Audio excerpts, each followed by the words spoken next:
Sa ibang balita, nanindigan ng palasyo na hindi dapat magkaroon ng balakid sa freedom of navigation sa West Philippine Sea.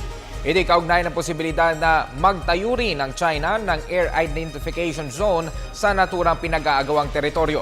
Ayon kay PCOO Secretary Sunny Coloma, ipinatutupad dapat ang freedom of navigation sa sakop nitong karagatan at airspace. Kaugnay nito, sinabi ng kalihim na patuloy na maninindigan ang Pilipinas na kailangang maging rules-based ang pagharap sa issue.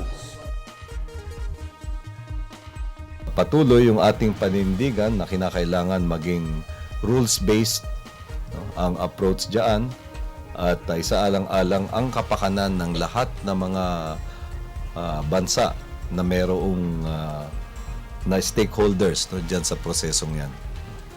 And we join the other ASEAN countries in the hope that the promulgation of the code of conduct ay mas mapapabilis in the light of recent developments.